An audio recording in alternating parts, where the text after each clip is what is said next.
Today we review Second Space on the original Game Boy. This game released in 1993 in Asia and was made by the Chinese company Sachen.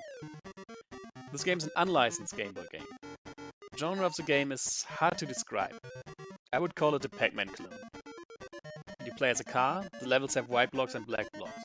On the black blocks you can drive, which makes them grey. If all the black blocks around such a white block are grey, the white block transforms in a game-pausing animation to a background image.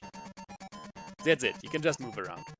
There are two different speed settings to make the game more interesting. Every 5 stages you get the great reward of seeing the background image complete, and you get a different background image and a new background track. The presentation of the game sucks. There are mostly different colored blocks and nothing more. In the start screen I thought my Game Boy broke. The music can be a bit annoying and there's just one background image that changes all 5 stages is low. At least the enemies have different sprites. I'll give the presentation 1 out of 5 points. The gameplay is not really there. The game is a bad Pac-Man clone. The enemies are boring and you just drive around, and for what? To see the same background image that you already saw parts of for 5 stages one time completely. I give the gameplay 1 out of 5 points. Let's get to the important question.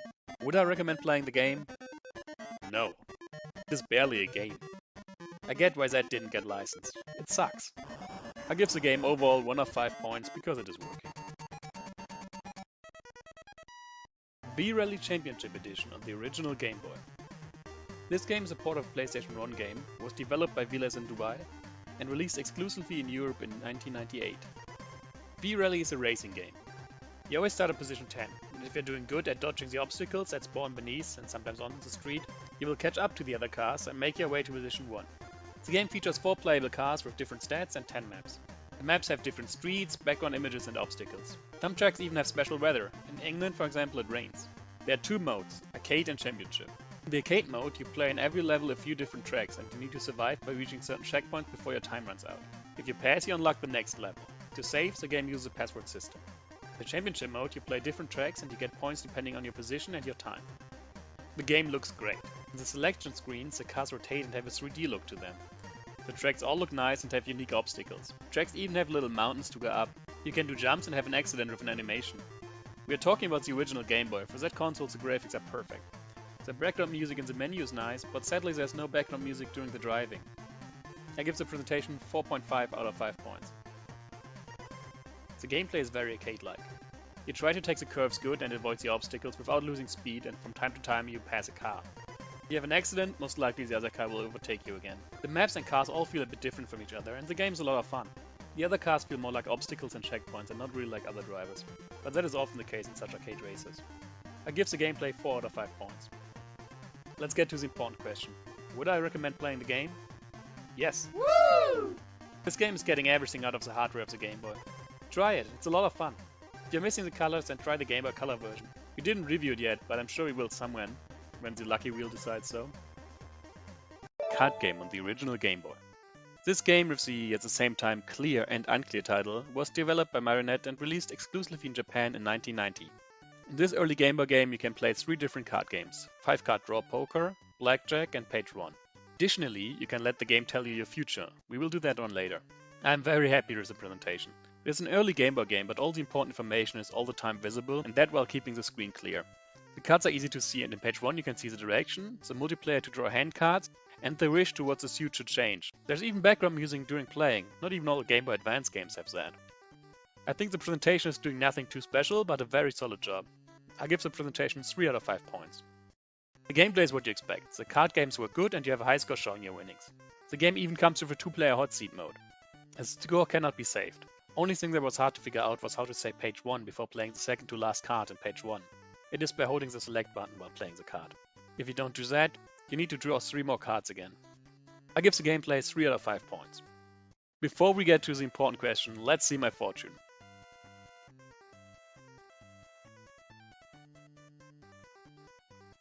Okay, I have poor health, high money, poor strength, and good knowledge, and my color to wear is green.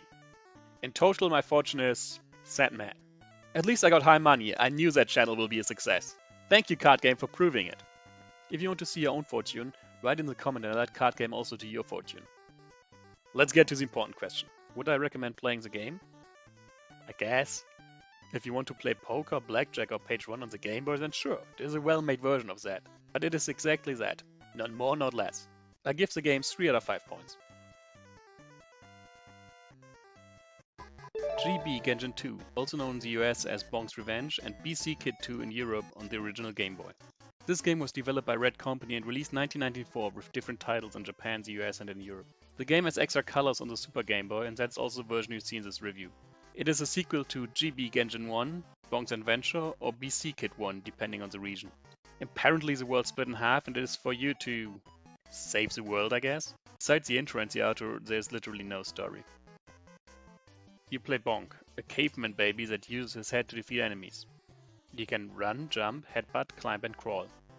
If Bonk eats meat, he transforms randomly into one out of 3 versions. Master Bonk, who can jump further, Monster Bonk, who can defeat enemies easier, and Stealth Bonk, who can break into doors to get different boni. There are 6 levels, and in every level there are multiple smaller screens and at least one boss. The last level is a boss gauntlet against all other 5 bosses and the end boss. The presentation of the game is really good. The sprites have great humor and the graphics in total are well made. I like the animations, like the crawling animation, and that Bonk can change its appearance based on the meat.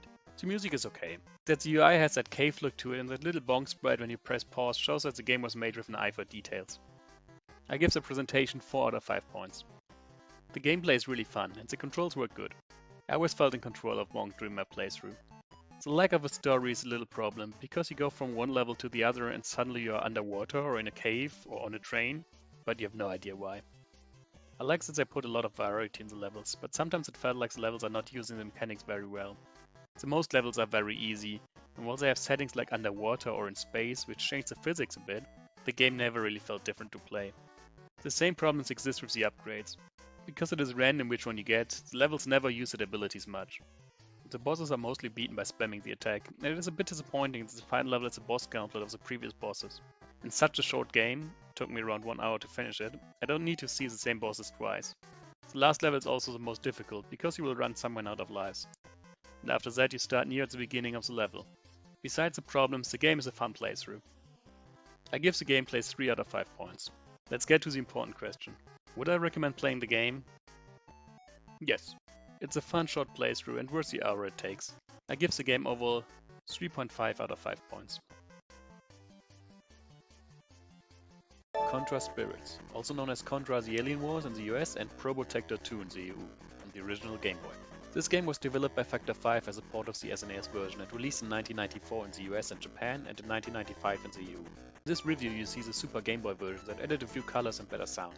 Aliens attacked the Earth, and now it's time for revenge. The game is a run and gun. You run, jump, climb and crawl around while shooting everything that moves. To do that there are different weapons like a flamethrower or a shotgun that you pick up as upgrades. Every second level is from a top-down view. There are 5 levels in total, each with a boss at the end, and the game is saved via password system. The game looks good. I like the enemy designs, especially the bosses. For the scope of the Game Boy, the bosses look quite epic. The player sprite is looking good too, and it always feels like a lot is going on the screen. To allow that amount of sprites, the sprite flicker if a lot is going on. The background on the first stage with the broken city looks nice, but in the later stages the background was sometimes just plain white. The music is good and there are multiple tracks. I give the presentation 4 out of 5 points. The game is hard. Already in the first level I died off and need to hit continue multiple times. At the same time you always feel in control of the character, so you don't have the feeling that the game is unfair. The running, jumping and shooting feels good and the game doesn't lag even if a lot is going on. The top-down stages were a bit boring and the objectives in both of them are the same. Find some things and destroy them. At least you get directions where the things are. I'm very impressed with the controls. They are the most important thing in such a run and gun game, and they managed to get them done perfectly. Sadly the game is with 5 levels, 2 of them top-down. A bit short. Only the high difficulty makes it feel longer. I give the gameplay 4 out of 5 points. Let's get to the important question. Would I recommend playing the game? Just if you like run and gun games. The game is very well made and fun to play, but just if you like the genre. If you don't, you will easily get frustrated by the high difficulty. The game is easier than its SNES counterpart, but that doesn't make it easy. Turrican on the original Game Boy.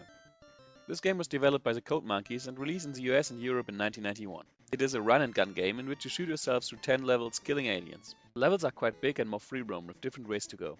There are multiple weapons you can use. You have a normal gun that gets upgraded with power-ups you can collect on the levels, a laser that can shoot in a 360-degree angle, and multiple special weapons.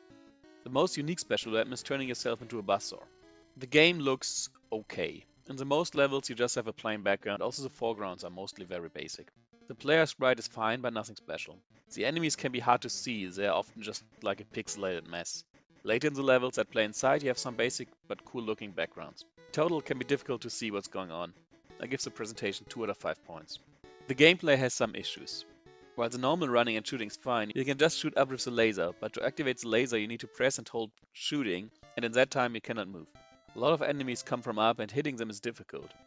The jumping also doesn't feel so good. The main issue here is that platforms are often directly over each other. The game is not using that you can go through them from one side kind of platform. So you have to do an awkward left-right jump. There's also no hit animation. You just lose life, but you don't really know why. The more open level design is cool, but I have the feeling that the limitations of the game gets highlighted by the design. I give the gameplay 2 out of 5 points. Let's get to the important question. Would I recommend playing the game? No. It is a bit unfair to compare the game to Cobra the Alien Wars because they are 4 years apart, but they are the same genre and Cobra is just doing it so much better. The movement and controls feel more fluid there. If you want to play a run-again game on the Game Boy, I would say stick with Cobra the Alien Wars. I give the game overall 2 out of 5 points.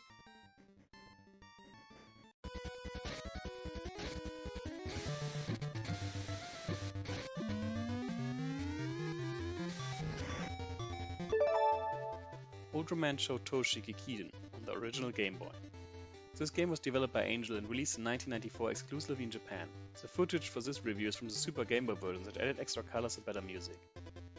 In the game you jump, fly and fight as Ultraman through different levels. There are platformer levels, level where you're flying through space, and boss fights. You can do base attacks and different special moves. The game looks, especially in the Super Game Boy version, very nice. The Ultraman sprite is big and quite detailed.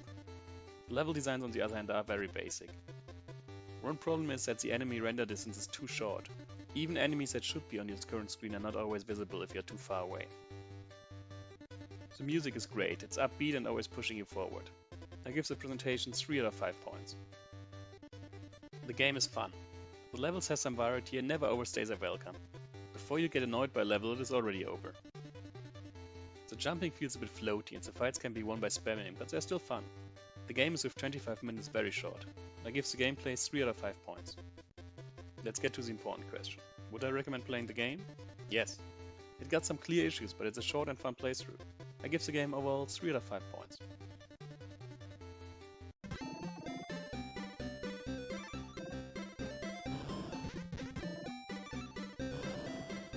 Rodland.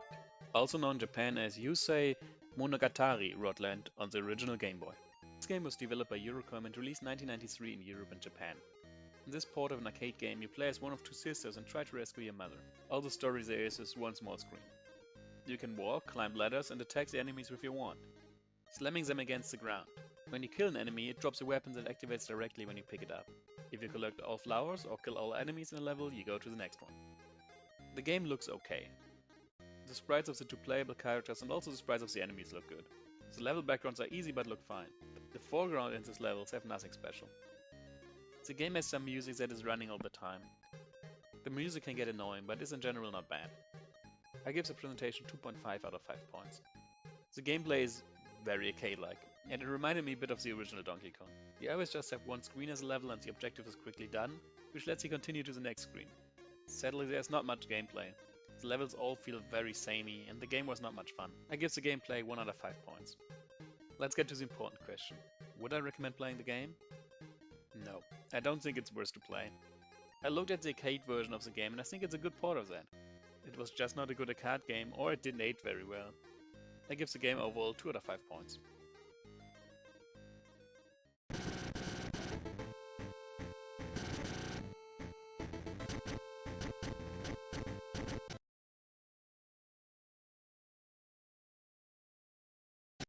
Trax, also known as Totsugeki Ponkotsu Tank in Japan. Trax was developed by HAL Laboratory and released in Europe, the US and Japan in 1991. It is a virtual scrolling shooter in which you play a tank that can go, turn, and shoot. In the main mode you fight through 5 levels with multiple bosses each. Enemies can drop upgrades and make your weapons stronger. Next to the main mode is another mode in which you can fight against up to 3 bots in different levels. For a 1991 Game Boy game, the game is looking great. The own sprites, the enemies and the surroundings look very good. I like that the levels have destructible objects. There's also some nice music. The game even has their own intro and end of game cutscene. Not many Game Boy games did that. Some areas look a little bit pale, but all in all the level design is very nice. I give the presentation 4 out of 5 points.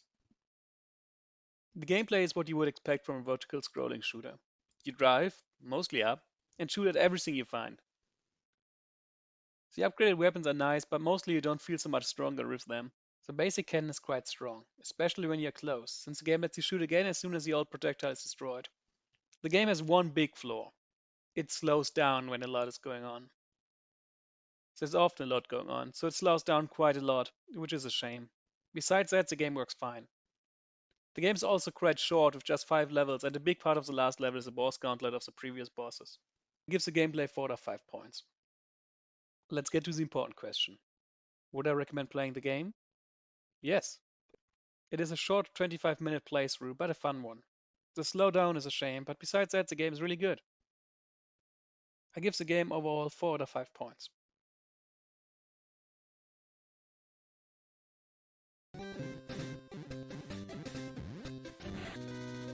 Super Street Basketball 2 on the original Game Boy.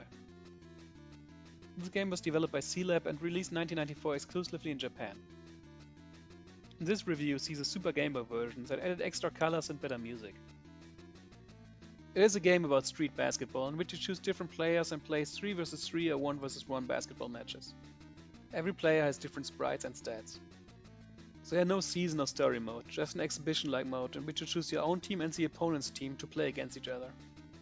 When dunking, there's a special minigame in which you need to press A in the right moment to actually dunk. The game looks fine. The players all have their own sprites and look good. The coin toss animation and the dunking animation look very cool. Besides that, there is not much to see. There's just one court and just 6 sprites. The music is good but repeats quite quickly. Sometimes sprites overlap each other, which can look a bit buggy. That gives the presentation 3 out of 5 points. There's not much variety in this game. There's nothing to unlock, no story mode or even arcade mode. Just exhibition matches and that's it. That's sadly not much content. The gameplay itself feels like the available modes, a bit boring. There's not much to do. I'm happy about the dunking minigame, but besides that there's not much interesting going on. Especially the defense is boring. You can just dash a bit into the other one so that he loses the ball. Defending from that while having the ball doesn't exist. I give the gameplay 2 out of 5 points. Let's get to the important question. Would I recommend playing the game? No. There's no content and the gameplay itself is not interesting. If you want to play a basketball game on the Game Boy, I would suggest the Game Boy Color game NBA Showtime NBA on NBC that we reviewed as the first game in the series. I give the game overall 2.5 out of 5 points.